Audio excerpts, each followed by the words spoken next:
pas pouvoir vous extirper d'une situation est quelque part, alors, soit une illusion, soit une situation qui a été créée par des conditions que vous vous êtes imposées. C'est-à-dire que vous n'avez peut-être pas conscience du pouvoir que vous pouvez avoir en fait sur les conditions au sein desquelles vous évoluez. Et donc on va peut-être vous dire tout simplement que la joie et la sortie de cet état est à portée de main. Mais peut-être que vous ne vous en rendez pas compte et peut-être que vous ne vous rendez pas compte non plus des choses que vous pouvez mettre en place afin de vous donner les moyens de réaliser les conditions nécessaires qui peuvent vous permettre de vous épanouir, tout simplement. Et avec le 6 d'épée, vous voyez, c'est une carte très belle et très douce. Alors, qui va d'une part faire écho, je trouve, avec le cavalier d'épée.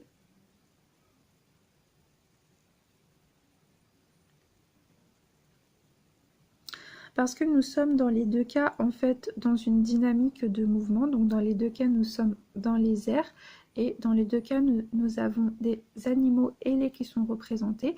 Alors, dans ce premier cas, l'animal, pardon, excusez-moi, semble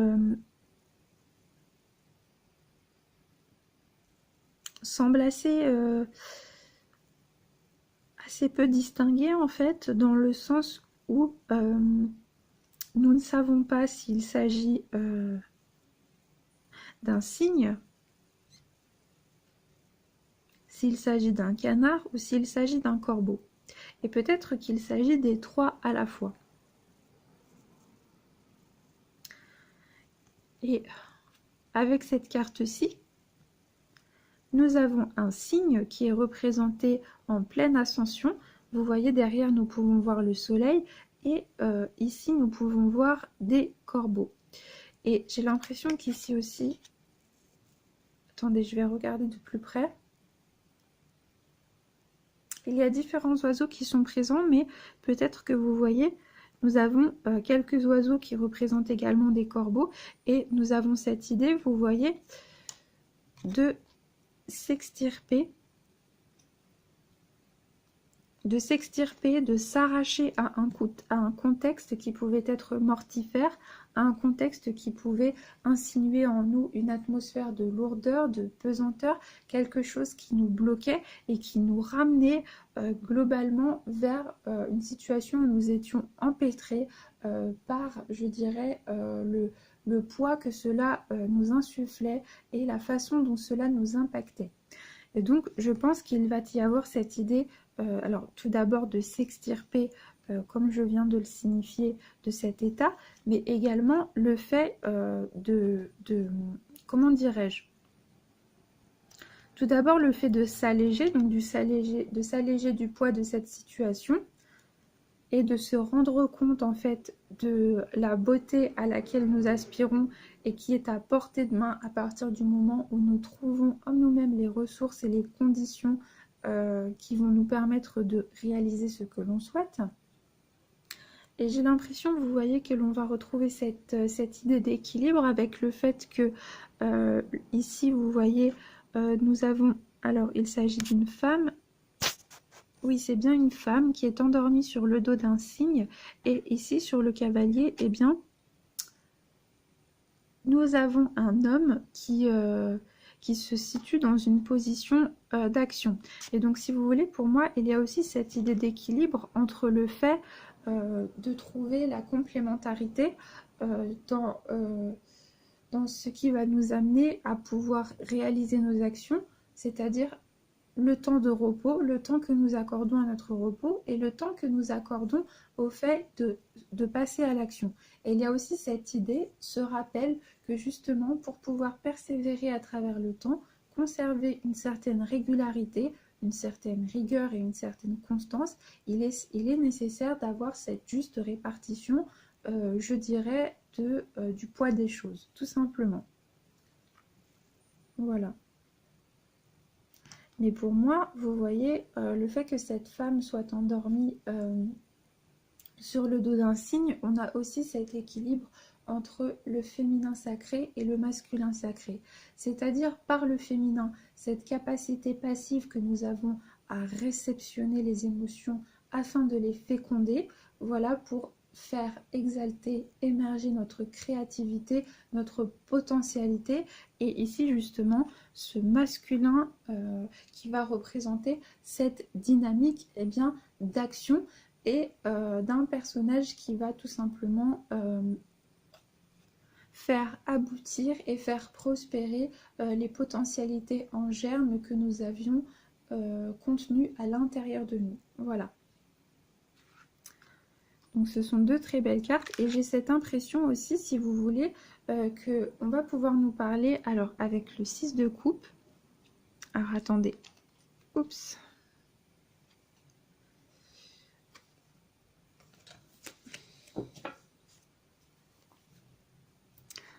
Voilà, alors avec le 6 de coupe, qui est une carte qui est comme tout de même assez portée vers le passé, je dirais, émotionnel.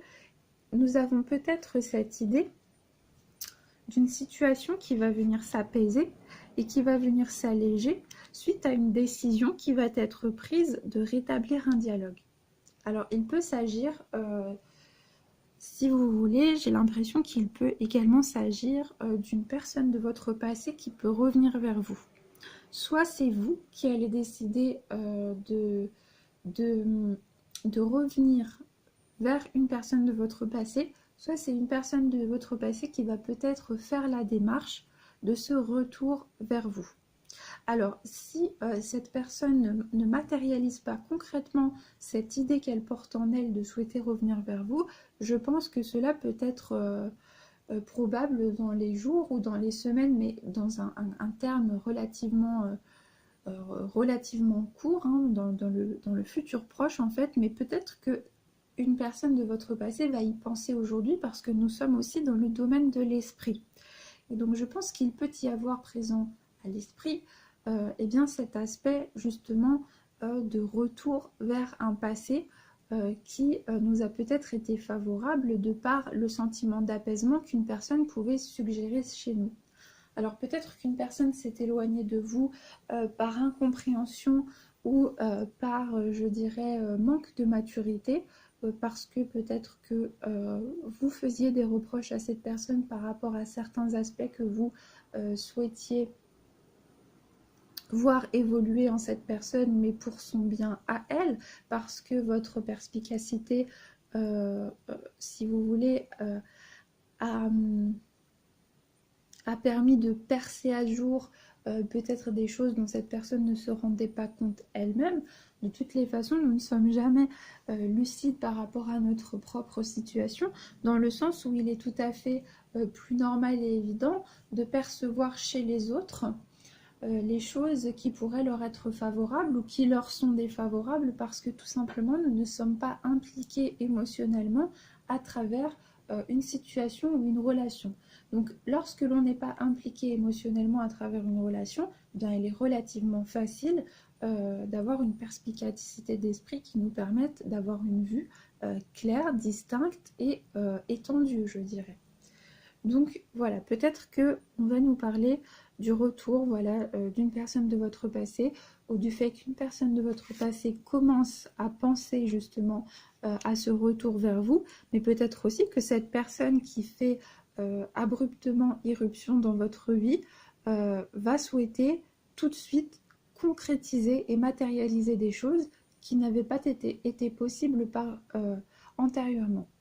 Et donc là, peut-être que, si vous voulez, on vient vous induire cette idée de prudence dans le fait justement de ne pas vous précipiter parce que vous avez été profondément heureux ou enjoué par le retour d'une personne qui vous tenait à cœur. Peut-être que l'on va vous demander justement de faire preuve de perspicacité, de lucidité d'esprit et de ne pas précipiter les choses, voilà, par rapport à une survenue soudaine d'un événement. Voilà. Et alors, ce que je trouve assez intéressant avec la carte que nous avons obtenue pour le domaine sentimental, c'est que nous avons obtenu la figure du valet d'épée. Alors, figure sur laquelle nous pouvons retrouver une figure féminine, mais sur laquelle nous pouvons également retrouver des volatiles. Hein. Et alors, attendez, je vais regarder la carte de plus près. Voilà. Ce sont des signes, mais nous pouvons également constater la présence d'une femme ailée. Et ce que je trouve intéressant, c'est que sur la carte en fait du 6 d'épée, nous voyons ici une femme endormie et j'ai l'impression qu'ici c'est comme si cette femme s'était épanouie. Vous voyez, c'est comme si elle avait su déployer ses ailes après s'être posé les bonnes questions et après être entrée dans une phase d'introspection. Mais peut-être ici qu'on peut également vous suggérer l'idée de prendre les événements avec un peu plus de légèreté. Parce que la carte du 6 de coupe, et sur cette représentation, le symbolisme est tout de même assez clair et évident, on retrouve différents éléments qui vont nous induire cette idée de, comment dire, d'enfance, mais également du fait de savoir être juvénile, pas dans le manque de maturité que cela peut induire, mais dans le fait de prendre les événements qui nous arrivent avec un profond ancrage dans le présent de ce que nous vivons. Et cette carte va peut-être nous demander justement de faire appel à notre enfant intérieur et de faire appel justement à la joie et à la gratitude que nous pouvons tirer de ce que nous vivons dans l'instant présent. Voilà, parce que peut-être qu'on peut nous dire également que vous êtes trop avec le cavalier d'épée, toujours en train de vous projeter, toujours en fait en train de vous élancer à travers une dynamique qui va tout de suite souhaiter accomplir des tâches toujours élancées vers le futur, sans prendre le temps peut-être d'une part de profiter des fruits de son travail, d'autre part comment dirais-je, de réfléchir à la bonne marche de ses projets et d'établir des plans d'action qui vont lui permettre une viabilité sans, je dirais, se laisser submerger par la fatigue et également par le manque d'organisation. Et on peut venir justement nous dire qu'à partir du moment où vous ne prenez pas en considération la teneur et je dirais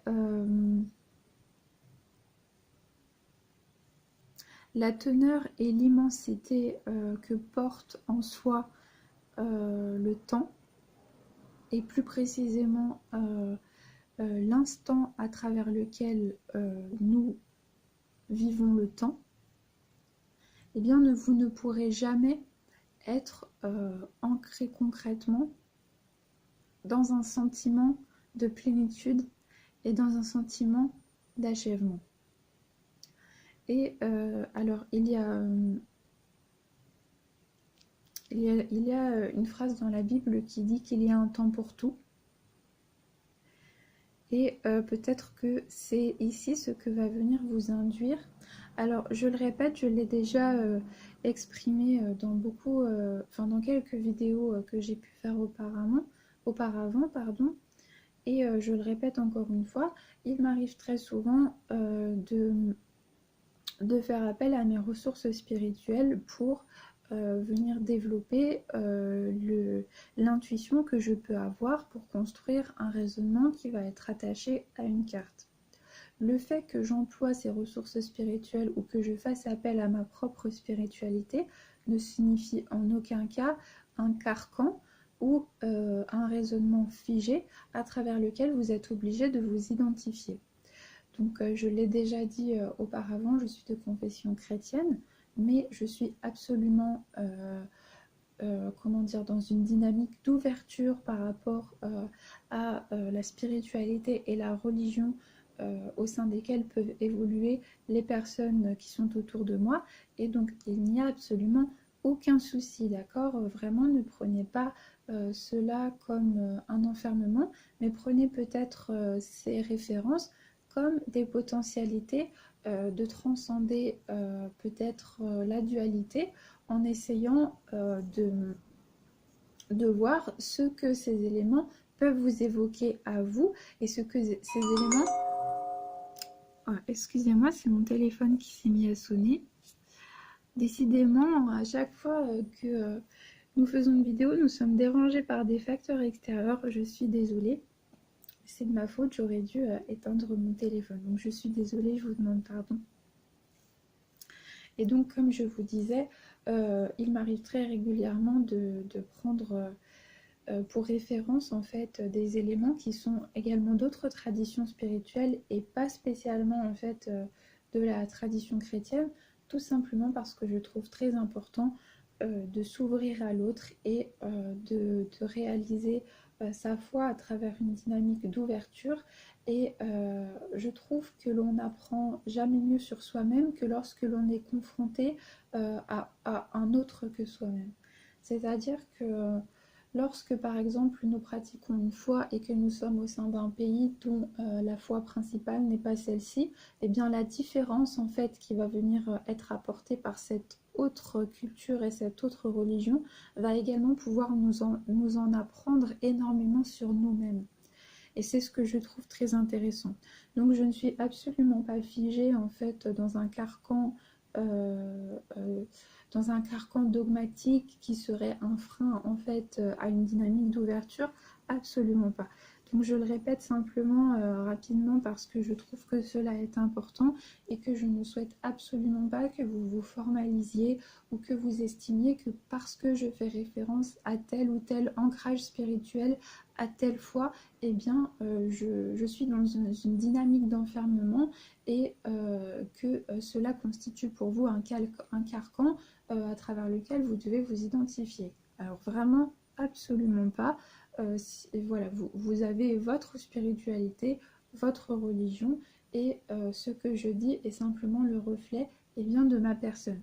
Donc il n'y a vraiment aucun problème, et au contraire, je suis toujours très heureuse d'en apprendre en fait plus sur d'autres religions et de pouvoir avoir des dialogues avec des personnes qui m'apportent de la contradiction, parce que je trouve que le vivant est fondé, tout organisme vivant est fondé sur une dynamique de contradiction.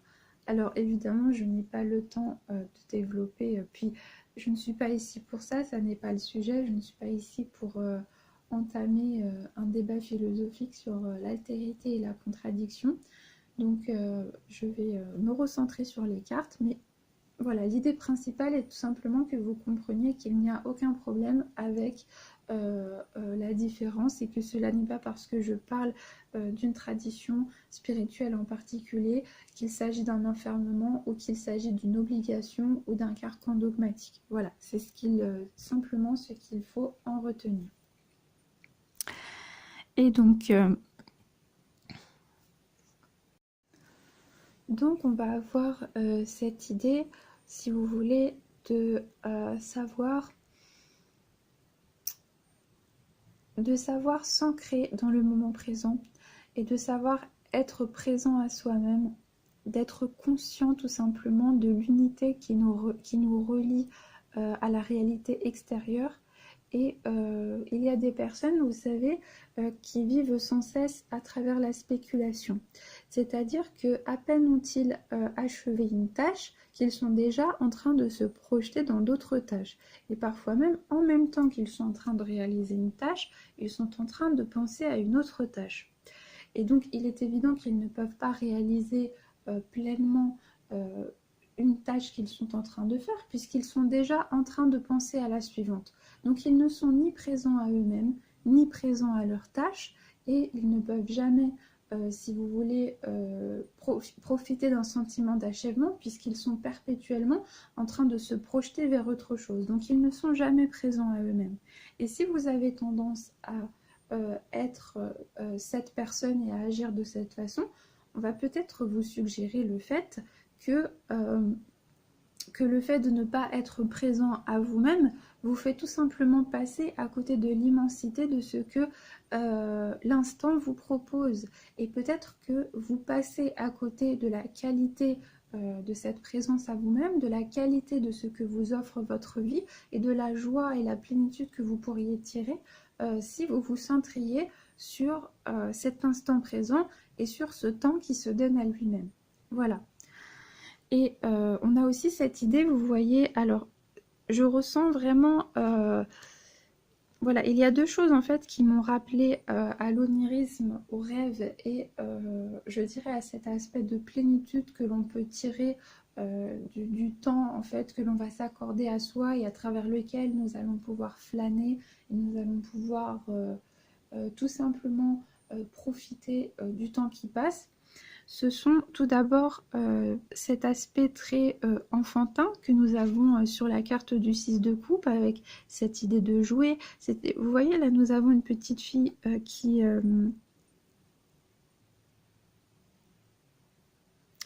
nous avons une petite fille qui sert le thé à des jouets. Et vous voyez nous avons cette idée que les enfants...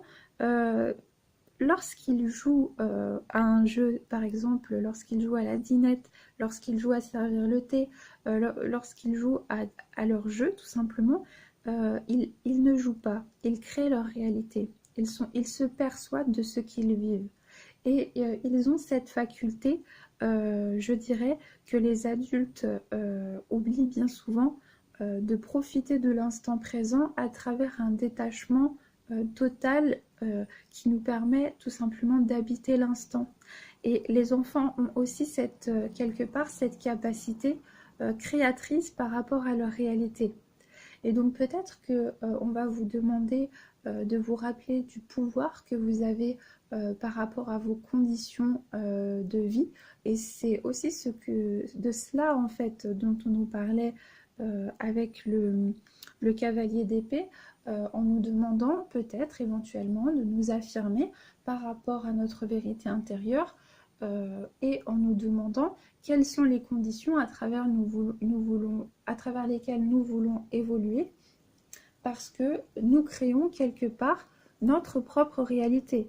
Et donc peut-être que justement cet aspect enfantin d'une réalité créatrice qui se laisse embarquer à travers la plénitude du moment va pouvoir venir nous enseigner et nous suggérer le fait que nous devons nous rappeler que nous sommes créateurs de notre réalité et que si nous le souhaitions, nous pouvons nous donner les conditions de notre propre achèvement par rapport à des projets que nous souhaitons accomplir. Voilà, et nous avons également cette idée eh bien de profiter de l'instant présent, de se laisser aller quelque part. Pardon. Ah, décidément. Voilà, de se laisser aller, je dirais, à la légèreté, à la facilité de l'instant présent, dans ce qu'il peut avoir de presque divertissant, vous voyez, de simplicité, de jeu. Vous voyez cette idée tout simplement de prendre de la hauteur et de la légèreté par rapport aux événements que nous pouvons prendre avec une lourdeur parfois trop intense et parfois également handicapante et qui peut nous bloquer. Et nous avons cette idée, vous voyez, avec cette femme qui s'élève en fait à travers les cieux, qui est entourée de cygnes et qui se laisse aller à un état de plénitude intérieure et d'un onirisme presque gracile en fait. Et bien tout simplement cela nous rappelle à notre potentialité déjà d'une part à créer notre réalité, mais aussi à savoir se laisser aller à la joie du moment présent et savoir prendre la lourdeur des événements avec un petit peu plus de simplicité, un petit peu plus de fraîcheur en fait. Voilà. Donc ce sont des très belles cartes.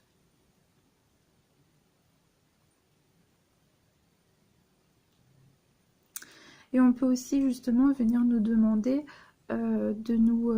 hier, on nous parlait avec la carte, si vous vous souvenez, nous parlions de l'araignée que nous voyons sur la carte et je vous expliquais justement cet aspect d'une toile qui va venir tisser petit à petit les fils qui entrecroisent son domaine d'évolution et qui pouvait justement faire référence à la volonté de construction que nous avons en nous et à la direction que nous souhaitons donner justement à ces piliers sur lesquels nous allons fonder alors peut-être une relation amoureuse, peut-être notre foyer, l'éducation de nos enfants, mais en tous les cas, il y avait cette idée, vous voyez, de réfléchir et de se positionner par rapport à notre vérité intérieure. Et ici, on vient tout à fait retrouver ce dynamisme, sauf que nous sommes proprement dans le domaine de l'intellect et de l'esprit, donc nous sommes vraiment dans, je dirais,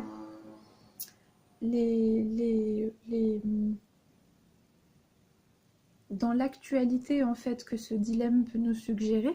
Et donc, eh bien, peut-être, voilà, va-t-on vous demander de réfléchir en fait par rapport à ce que vous souhaitez et par rapport à l'honnêteté et à la sincérité de vos relations et de ce sur quoi vous avez fondé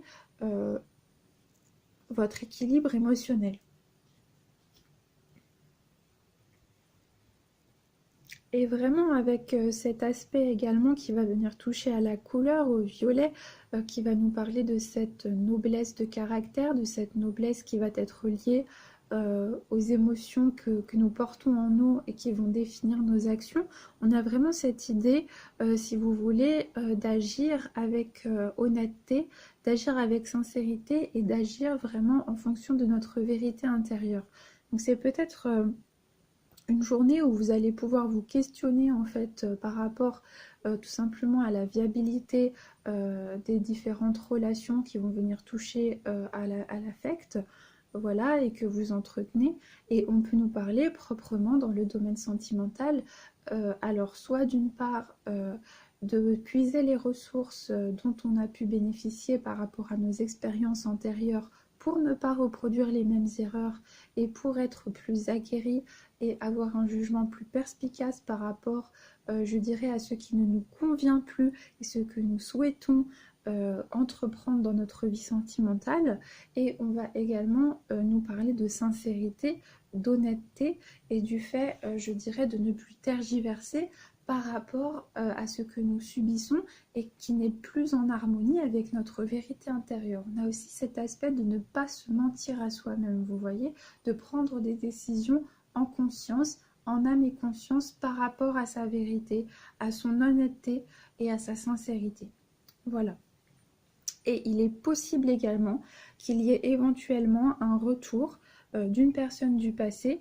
Alors à ce moment-là, on va vous demander peut-être de ne pas aller trop vite s'il s'agit d'une relation amoureuse et justement peut-être de ne pas reproduire eh bien, les mêmes erreurs qui vous ont poussé une première fois vers la séparation, mais de prendre le temps de vous poser les bonnes questions et de construire quelque chose de viable et de durable avec cet amour qui revient vers vous en fait. Mais on peut également vous parler d'un amour qui revient vers vous et qui est fondé sur la sincérité, sur l'honnêteté et avec laquelle vous allez pouvoir partager, je dirais, des principes communs par rapport à cette honnêteté à laquelle vous aspirez. Voilà. Et on a aussi cet aspect, vous voyez, de prendre une décision par rapport à sa situation sentimentale. Que cela soit une décision qui va être favorable, qui va permettre de nous engager dans une relation, ou une décision qui va nous permettre de mettre un terme à quelque chose. Donc vous allez peut-être... voilà, peut-être que vous allez vous poser des questions par rapport à la viabilité d'une situation, vous demander dans quelle mesure en fait la personne avec laquelle vous partagez votre vie correspond à ce principe, en fait, à ces principes que vous portez en vous, et il va peut-être y avoir la nécessité de faire preuve de rigueur et d'exigence par rapport à ces principes et sa vérité intérieure. Et peut-être justement que l'on va venir vous suggérer de vous positionner par rapport à un rééquilibrage qui peut vous permettre tout simplement de rétablir un équilibre émotionnel. Voilà. Qui correspond à ce que vous êtes vraiment. Voilà. Et alors, pour le domaine des énergies générales, nous avons eu la carte du 10 de l'émotion. Voilà, donc carte qui nous dit votre vie est une bénédiction car vous êtes entouré d'une famille merveilleuse et aimante. Un grand bonheur et un épanouissement émotionnel se profilent à l'horizon. Vous vivez en parfaite harmonie avec les êtres qui vous sont chers. Vous savez pardonner, comprendre et être gentil avec votre entourage et en retour, vous vouez un amour inconditionnel. Excusez-moi. Donc voilà, et ensuite, pour le domaine sentimental et affectif, nous avons eu la carte du guérisseur de la pensée. Mettez de l'ordre dans votre vie et débarrassez-vous de tout ce qui vous encombre. Éloignez-vous des personnes qui attendent beaucoup de vous, mais qui ne vous donnent jamais rien en retour. Une personne peut être vous, sage, perspicace, aimante et ayant un bon sens de l'humour, nombre d'expériences à partager. Donc vous voyez, c'est incroyable à quel point cette carte va tout à fait venir s'acclimater et résonner avec les aspects que nous venons d'évoquer, dans la mesure où c'est une carte qui va nous demander de nous positionner et qui va nous demander justement de réfléchir à ce que nous subissons dans notre vie et à la cohérence justement de ce que nous mettons en place pour correspondre à notre vérité intérieure. Donc peut-être êtes-vous entouré de personnes qui ne vous correspondent pas parce que ces personnes abusent de vous, parce que ces personnes ne vous vouent pas, je dirais, un respect inconditionnel comme vous pouvez en témoigner. Peut-être que ces personnes, quelque part, vous marchent sur les pieds, ne prennent pas en considération vos avis. Peut-être justement que vous évoluez dans des directions qui sont tellement différentes que vous n'arrivez plus à communiquer parce que tout simplement vous n'êtes plus dans la même réalité ou dans la même vérité. Et donc, eh bien, il va justement s'agir de se poser la question, à savoir de quelle façon pouvons-nous mettre en place de conditions extérieures qui nous permettent de disposer d'un climat qui soit favorable à notre épanouissement personnel. Et cela passe par les relations que nous entretenons, par les gens que nous fréquentons et par ce que nous subissons en fait au quotidien et peut-être dont nous ne prenons pas conscience en fait de l'ampleur que cela peut engendrer dans notre vie et également de l'handicap que cela peut être par la façon dont certaines personnes vont quelque part nous accaparer en fait notre énergie de façon à nous tout simplement à nous épuiser ou à nous faire du mal. Et donc là voilà, peut-être qu'aujourd'hui justement on va vous demander de réfléchir à ces aspects de votre vie et à vous demander justement quelle direction vous souhaitez donner aux relations que vous entretenez et quels sont les principes sur lesquels vous décidez d'entreprendre des amitiés ou une relation amoureuse. Voilà. Et on a aussi cette idée de retrouver un ordre qui va nous permettre de conserver de l'équilibre. Voilà, et on revient à cette idée, comme je pouvais vous expliquer tout à l'heure, du fait de trouver un rythme en fait qui nous permette de conserver de la régularité et de ne pas, je dirais, s'épuiser de façon prématurée et de conserver en fait une endurance qui ne soit pas qu'une endurance à court terme. Voilà, et qui peut-être même peut nous nuire dans la mesure où un projet va être obligé de revenir à la case départ parce que nous n'avons pas su être endurants sur le long terme. Voilà. Et avec la carte du 10 de l'émotion, on retrouve cette idée que j'avais évoquée précédemment, de prendre de la hauteur. Voilà, de prendre de la hauteur par rapport aux événements, mais également avec le 6 de coupe, de s'ancrer dans le moment présent et d'accueillir les événements qui nous parviennent avec une pleine présence à soi qui nous permet tout simplement de ne pas s'éparpiller et également de pouvoir bénéficier d'un sentiment de bonheur et de plénitude.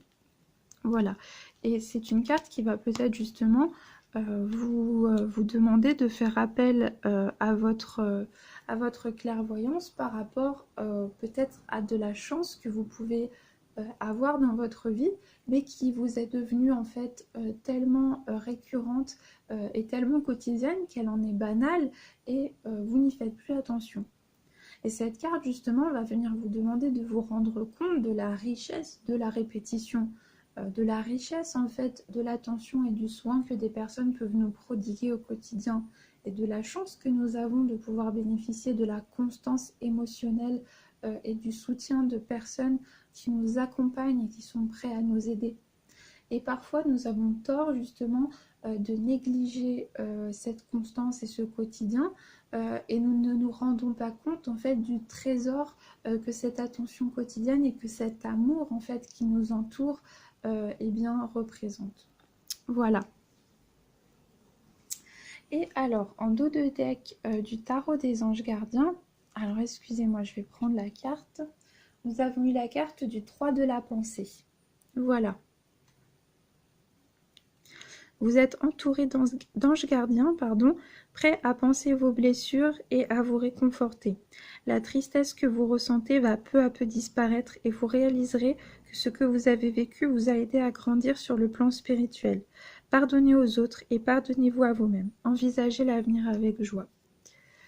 Et alors moi, ce que cette carte va venir me dire, c'est qu'aujourd'hui, vous pouvez ressentir un état de tristesse ou de mélancolie, ou un sentiment d'échec ou d'impasse par rapport soit à des projets que vous n'avez pas pu faire aboutir, soit à des relations, excusez-moi, que vous avez le sentiment d'avoir échoué.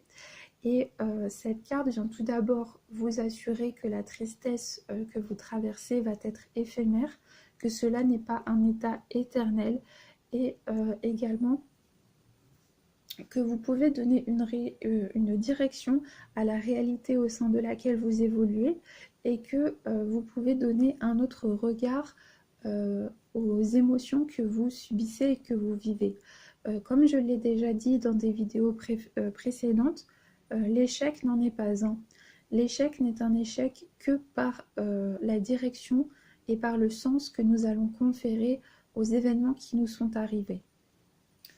Nous échouons tous, et l'échec est la condition même de notre vie, dans la mesure où nous sommes absolument tous contraints d'expérimenter des désillusions afin de nous réajuster à notre vérité intérieure et de comprendre ce que nous souhaitons et de voguer petit à petit vers l'amour inconditionnel. Et donc, l'échec n'en est pas un. L'échec, cela n'est pas de tomber, mais de ne pas se relever. Ce que vous avez appris à travers ce que vous avez traversé, ce sont des choses qui vont vous servir. Ce sont des choses qui ont fait de vous la personne que vous êtes aujourd'hui. Ce sont des richesses intérieures, des potentialités qui peuvent vous permettre de transmuter, je dirais, cet état de lourdeur en une beauté flamboyante. Pensez à tous les artistes qui ont utilisé les ressources de leurs échecs et de leurs désillusions pour transmuter cette souffrance en une beauté artistique absolument merveilleuse et communicative dans ce que ces œuvres ont pu transmettre aux autres. Eh bien, avec vos émotions, c'est pareil. Vous allez pouvoir enseigner ce que vous avez appris, transmettre ce que vous avez compris à travers votre chemin à votre entourage, à vos enfants, à des tas de personnes auxquelles vous allez peut-être éviter de passer par les mêmes chemins de traverse par lesquels vous avez pu passer. Et en tous les cas, la première personne que vous pouvez aider avec vos échecs, c'est vous-même, parce que ces échecs, en vous relevant, se transforment en victoire. Et c'est une victoire d'autant plus flamboyante. Vous savez, il n'y a que celui qui n'essaye jamais, qui ne se trompe jamais. Et j'insiste sur le fait que l'échec n'en est pas un. L'échec n'est pas de tomber, l'échec, ça n'est de pas se relever. Et c'est justement de considérer que cette désillusion a été un échec et n'a pas été une chance pour nous de réaliser justement un rééquilibrage et un réajustement vers notre vérité intérieure. Voilà. Et on vous dit surtout d'accueillir ces émotions de tristesse et de vous demander ce qu'elles viennent exprimer pour vous et de vous souvenir que tout d'abord cette tristesse n'est pas éternelle, que c'est un moment éphémère par lequel vous passez, que vous allez traverser les éventuelles difficultés qui se présentent à vous et on vous demande peut-être de prendre les choses avec davantage de légèreté et de venir mettre dans votre vie je dirais des touches de gaieté et également des touches de joie et peut-être que le fait d'accueillir le moment présent avec davantage de présence en fait à vous-même et de conscience du temps peut vous permettre de vous extirper de cet état de lourdeur et de pesanteur parce que nous spéculons souvent sur l'avenir et le fait d'être dans l'avenir nous empêche d'être présent à nous-mêmes. Et c'est peut-être ce que l'on va vous demander ou tout du moins vous suggérer ou vous demander d'y réfléchir. Voilà. Donc voilà, je pense que nous avons un petit peu évoqué les différents aspects que ces cartes nous transmettent pour cette journée. Donc j'espère que cette guidance vous a plu. Voilà, j'espère profondément que elle aura pu vous donner quelques pistes de réflexion ou vous aiguiller sur quelque chose ou autre chose. Je répète à nouveau que si cela ne vous parle pas, c'est tout à fait normal. Nous sommes dans le cadre d'une guidance générale. Cela ne peut pas parler à tout le monde. Il y a des jours où cela nous parle et d'autres où cela ne nous parle pas. Donc il n'y a vraiment aucun souci avec ça. Et si cela ne vous parle pas aujourd'hui, eh bien cela vous parlera peut-être demain ou un autre jour. Voilà, il n'y a pas de pression ou de problème voilà, par rapport à ça. Donc ne vous inquiétez pas, c'est normal. Et essayez toujours de prendre les informations avec beaucoup de recul, de clairvoyance et de perspicacité. Voilà, peut-être qu'il y a des éléments qui vont vous parler, d'autres non. J'essaye souvent d'explorer différentes dimensions justement pour permettre à plus de personnes de pouvoir se reconnaître à travers différents aspects et pour ne pas faire quelque chose qui soit trop, comment dirais-je, qui soit trop confiné au sein d'une univocité mais qui puisse justement s'élargir et s'ouvrir à davantage de personnes. Voilà, donc eh bien écoutez, je vous remercie du fond du cœur, je vous remercie très chaleureusement d'avoir passé ce moment avec moi. Je suis très heureuse de faire cela et c'est un réel bonheur pour moi de voir que voilà, d'autres personnes ont pu regarder mes vidéos. C'est avant tout pour les autres que je fais cela dans une des deux partages. Donc j'en suis vraiment très heureuse et comblée. Et je vous souhaite une merveilleuse journée. Et je vous dis à très vite pour une nouvelle vidéo. Au revoir!